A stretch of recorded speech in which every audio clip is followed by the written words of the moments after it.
Salam. Bizi Instagramdan və YouTubedan izləyən bütün izləyicilərimizi salamlayıram. Bugün sizinlə çox maraqlı bir mövzuya toxunacağam. Məlumatlandırıcı videomuzun bugünkü mövzusu yük gömrük bəyannaməsidir. Yəni, ithal bəyannaməsinin bircəyə yığılması qaydasıdır. Biz birinci bilək ki, gömrük bəyannaməsi deyəndə nəyi nəzərdə tuturuq? Gömrük bəyannaməsi malların ölkəyə idxalı və ölkədən ixracı zamanı gömrük orqanına təqdim etdiyimiz rəsmi sənəddir. Və bu proses Azərbaycan Respublikasının Gömrük Komitəsi tərəfindən tənzimlənir. Bəs gömrük bəyannaməsi hansı sənədlərin əsasında tərtib olunur?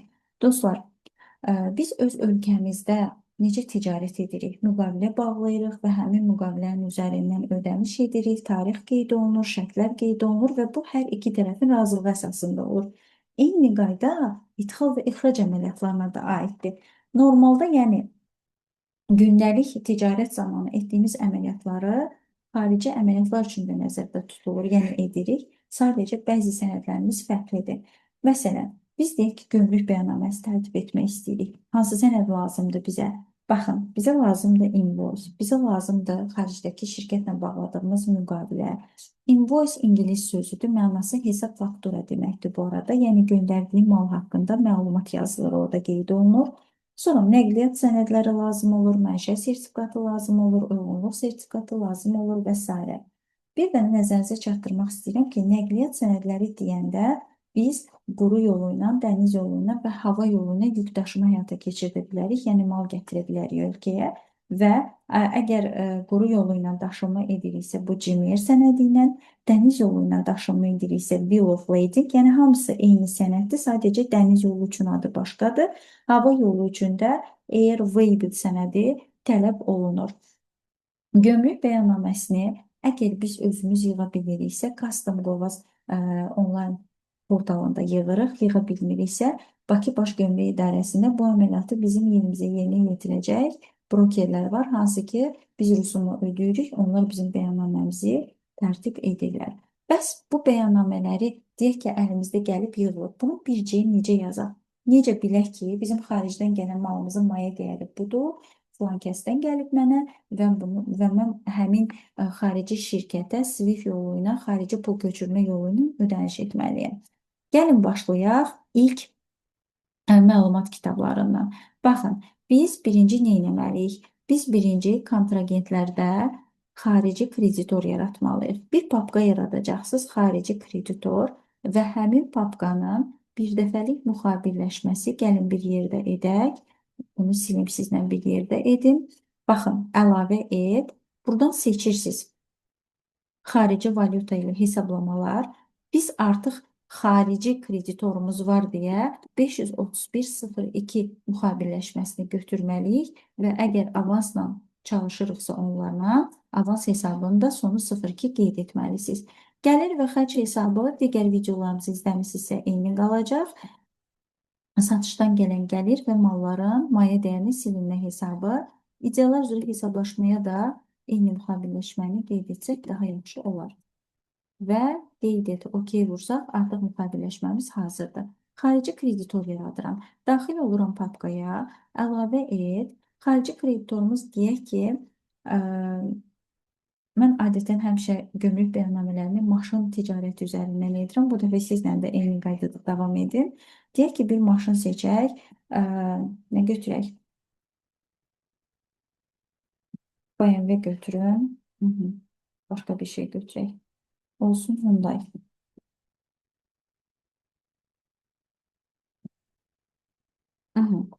Baxın, şirkətin adını yazıram. Yazmaq. Təbii ki, sizdə bəyannamədə nədir son yazacaqsınız. Mən qiyabi yazıram. Hesab və müqavilələrdə təchizatçı ilə müqavilə düz verib proqram. Sadəcə daxil oluram müqavilənin içərisinə və burada manat yox, xarici valyutanı qeyd edirəm. İndi sizdə hansı valyuta ilə alınıbsa, təbii ki, onu seçəcəksiniz. Məndə dollardır deyə dolları seçirəm və yazmaq, OK verdim. Xarici kontragentim, yəni kreditorum hazırdır. Eyni qaydada siz digərləri adında bir papqa açırsınız və bu papqaya daimi müxabirləşmə vermirik. Çünki Biz arada sırada fərqli kontragentlərlə əməliyyatlar edirik və onları yığırıq bura. Çünki hərəsinin özünə mənsub bir müxabirləşməsi var. Yəni eyni kod altında bunları sistemə sala bilmirik. Digərləri papkasına daxil oluram. Burada mən Bakı Baş Gömrük İdarəsini kontragent kimi yaratmaq istəyirəm. Əlavə et verim. Qısa olaraq Bakı Baş Gömrük İdarəsi qeyd edirəm. Yazmaq verirəm. Təbii ki, onların məlumatlarını istəsiniz doldura bilərsiniz. Hesab və müqavilələr təchizatçı ilə və manatla qalır. Buna dəymirik. OK versəm, bu da tamamdır. İndi gəlirəm. Baxın, əgər hansı gün ki sizin idxal və yaxud da ixrac əməliyyatınız olub və yaxud da xarici valyuta ilə əməliyyat eləmisinizsə, hansı bankla işləyirsinizsə, həmin bankın kursunu proqramda da qeyd edin. Məsələn, girirəm valyutalara, bugün ABŞ dollarıdır, yəni USD ilə işləyəcəm deyə mən dəyişmək verirəm və burada əgər internetə inteqrasiyanız yoxdursa, yəni birbaşa məzənnələri internetdən Cibar saytından avtomatik yenilənmə verə bilmirsinizsə, əllə əlavə et. Məsələn, deyək ki, bugün də 1.70-dir. Sizdə kurs işlədiyiniz bankda 1.69-dursa, bunu 1.69 eləyin. Və yazmaq, OK verib çıxıram. Kursumu yenilədim, kontragentimi qeyd etdim və gömrük idarəmi də yaratdım. İndi deyək ki, xaricdən maşın alıram. Gəlirəm alışlara, mal və xidmətlərin daxil olması, əlavə et, satın alma komissiyası, xarici kreditorumu seçirəm. Hyundai, hansı ambara alıram, həmin ambarı qeyd edin. Əlavə et, nomenklatura hissəsində daxil oluram. Əgər malların içində mənim, baxaq görək, Hyundai maşınımız var. Yoxdursa, özünüz yaradacaqsınız. Seçirəm, deyək ki, Hyundai Elantra gətiririk. Deyək ki, bir ədəd gətirmişik. Alış qiyməti, nə bilim, 20.000 dollar olsun. ƏDV sizdir, çünki ixalda ƏDV ölkəyə gələndə tətbiq olunur. Xaricdən neçə almışıqsa, biz onun pulunu ödəyəcəyik. Və 20.000 dollarım 205-ci hesab, yəni mallar hesabıma gəlib, ƏDV-m yoxdur deyə ƏDV hesabını silirəm buradan. Və cəmi görürsünüz, xarici valyuta ilə göstərdi. Hesablaşmaların uçotuna baxıram ki, müxabirləşməni də proqram özü verib və sənədimi bağlayıram. Xarici alışım, yəni invoice deyək buna, invoice'um tamamdır. Burada qeyd etdim. Və burada baxın, 20.000 dollar, məbləği 20.000 dollar valyutanı təbii ki, xarici valyuta ilə göstərib və hər ehtimala qarşı manat qarşılığı. Çünki məndə kurs 1.70 olduğu üçün burada da 20.000 dollar nə qədər eləyir sualına proqram deyir ki, yəni bilmək istəsən 34.000 manat edir. Və hansı tədarükçüdən almışamsa onu qeyd etdim. Gəlin, debet kreditinə də nəzər salaq. Malı satan tərəf kreditdədir. Alan tərəf bizik, bizim ambarımıza gəlib deyə buradan bölünür. Bizim ambarımızdadır və 205-ci hesabımızdadır. Nə deyir? Deyir 20.000 dollara Hyundai Motors'dan əsas ambarına bir dənə maşın gətirmişsən, 205-ci hesabındadır. Gəlin indi bunu yoxlayaq. Görək həqiqətən maşın gəlib ambarımızda göstərirmi və xarici kreditora borcumuzu göstərirmi? Yoxlayaq. Deməli, gəlirsiniz hesablar üzrə dövriyyə balans cədvəli. Bugünkü əməliyyatı bugün eləmişəmsə, bugünkü tarixi qeyd edirəm. 25-i. Vaxtı seçək. Və bura qeyd edirəm. Nə? 205-ci hesabdadır. Hansı ambarımdadır? Əsas ambardır. Əgər bir ambarınız varsa, tərtib et vuranda zaten göstərəcək. Məndə bir neçə ambar var deyə ambarı tək seçirəm. Qurulma seçmə. Əsas ambarı seçmişəm. OK verək. Baxaq. Yalnız 205-ci hesablardan mallar hesabına və əsas ambarıma gələn malı göstərir. Baxın, Hyundai Elantra dövrün əvvəlinə qalıb. Deyir, ambarında heç olmayıb bu maldan. Bugün alış eləmsən bir ədəd 34.000 manat. Videonu izləyəndə bəlkə sual yaranacaq ki, bəs niyə göstərmədi 20.000 dollara? Axı biz artıq gömrükdən keçirtmişik, gəlib mal ambarımıza, yəni malı gömrükdən çıxartmışıq. Bu əməliyyatlar bitəndən sonra biz oturub bunu bircə işləyirik. Normaldır ki, artıq malı çıxartmışıqsa, bunu bizdən kimsə soruşanda nə deyirik? Deyirik, üstümüzə 34.000 manata başa gəlib. Həmin şeyi burada da proqram bizə göstərir. Baxıram, İndi baxaq kreditor borcumuza 531.02 tərtib et verək. Baxın, Hyundai Motorsa heç borcumuz olmayıb, amma bugün borcumuz yarandı. Borcu görürsünüz, dollarla göstərir. Dollar, əsas yəni valyutamız dollardır. 20 min dollar. Yuxarıda yenə də hər ehtimala qarşı 20 min dollar neçə manat edir, sadəcə onu bizə göstərir. Alışımız tamamdır. İndi keçək gömrük bəyannaməmizi işləməyə. Baxın, gəlirsiniz ithal üzrə yük gömrük bəyannaməsi. Yeni sənəd açıram. Vergi kodunu bağlayıram. Gömrük orqanını seçirəm. Yəni pulu hara ödədim, malı çıxartdım. Digərləri papkasından Bakı Baş Gömrük İdarəsini seçirəm. Müqaviləmiz təchizatçıdır. Çünki malı bir növ ithal edəndə gəlir gömrük, ikinci satış gömrükdən gəlir bizə. Ona görə təchizatçı ilə olur müqaviləmiz. Sonra yük gömrük bəyannaməsinin elektron sistem tərəfindən verilən kodunu istəyir bizdən. Girəcəksiniz bura, əlavə et, gömrük bəyannaməsinin kodu. Qeyd eləyək. Deyək ki, özümüzdən bir kod yazaq. Aha, yazdım. Bu kodu seçirəm buradan.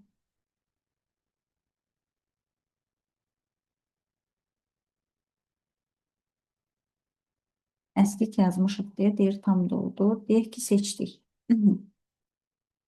Əməliyyat haqqı. Bəzən olur ki, biz gömrük əməliyyatlarında əlavə xərclərimiz çıxır. Məsələn, assignala əlavə xərcimiz çıxır. Və yaxud da gömrük bəyannaməsini tərtib edəndə brokerə ödədiyimiz rüsumu qeyd etmək istəyirik. Əməliyyat haqqına əlavə xərclərinizi də qeyd edə bilərsiniz. Deyək ki, 200 manat hamısı qarışıq bir xərcim çıxıb, elektron bəyannaməyə də, yəni brokerə vermişəm pulu, mənim gömrük bəyannaməmi, invoice sənədi və digər sənədlərin əsasında custom.gov.az portalına işləyib. Gəlin burada bəyannamənin haqqı da 45 manat. Gəlirəm yük gömrük bölmələrinə. Birinci başlayacaqsınız aşağı hissədən. Bax, deyir ki, hansı sənədin əsasında sən gömrük bəyannaməsi tərtib edirsən. Gəlirsiniz buradan doldurmaq, mədaxildən əlavə etmək, ən axırıncı aldığımız sənəd var, 20 min dollar. Bunun üzərinə 2 dəfə toxunuram. Mənə deyir ki, faktura dəyərin 34 min manatdır. Təbii ki, sizdə faktura dəyəri neçədir, onu qeyd edəcəksiniz. Mən həmin 34 min manatı qeyd edirəm bura. 34 min manat. Sonra maşınların hesablama dərəcəsi var. Siz istəsəz onlayn gömrük kalkulyator var, hansı ki, ölkəyə qabaqcadan gətirmək istədiyiniz fərqi yoxdur, maşındır, elektronik cihazdır, tibbi cihazdır, hansısa bir dəzgah avadanlıqdır. Təbii ki, orada lazım olan məlumatları düzgün qeyd etsəz, onu gömrükdən keçirdəndə üstünüzə neçə başa gələcək, bunu əvvəlcədən bilmiş olursunuz. El arasında rastamoşka sözü var ki, hə, gömrükdə rastamoşka bu qiymətə oturdu, yaxud da bu qiymətə başa gəldi, həmin rastamoşkanı qabaqcadan bilirsiniz. Deyək ki, maşınların, indi mən videomuz daha uzun çəkməsin deyə geyib bu markanı, hansı ili, motorun at gücünə görə nə qədər gömrük rüsumu hesablanır. Təqribi deyək ki, həmin maşının gömrük rüsum dərəcəsi 15%-dən hesablanır.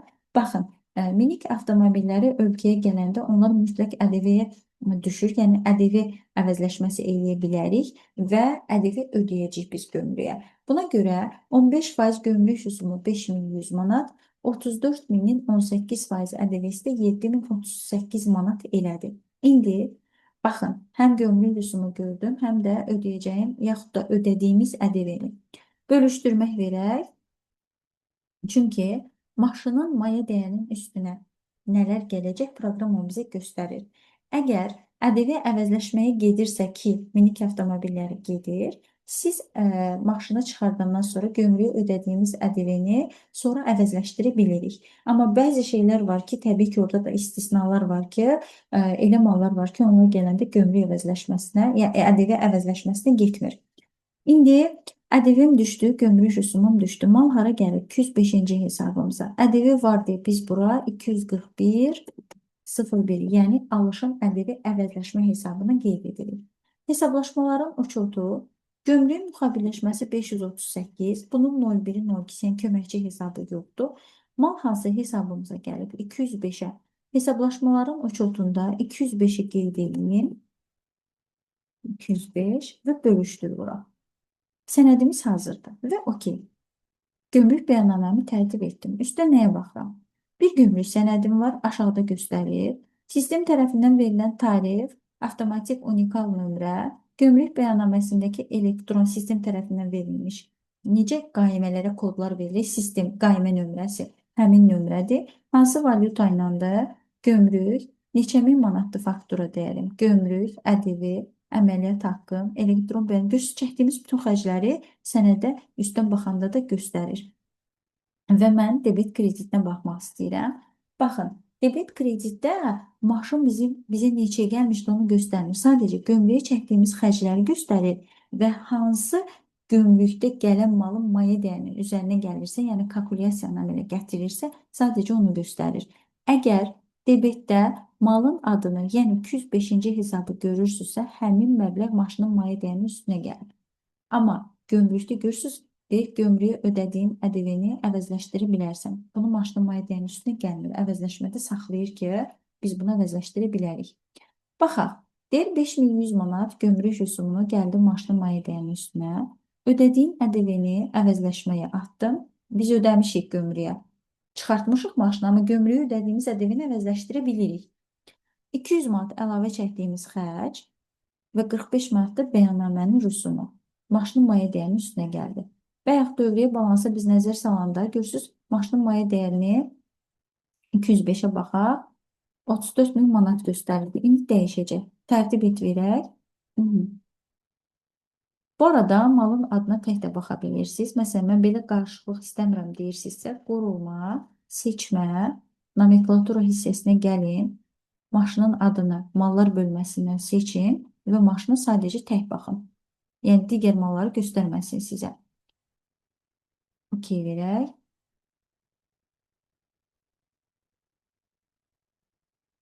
Bir dəqiqə. Bu maşını seçmişdik. Elentraydı, səhv seçmişəm. Aha, baxaq. Görürsünüz, malın deyir, bir dənə maşınım var, 39.345 manat. İndi deyək ki, mən baxmaq istəyirəm ki, bu niyə bəyək 34 min göstərir, indi 39 min göstərir.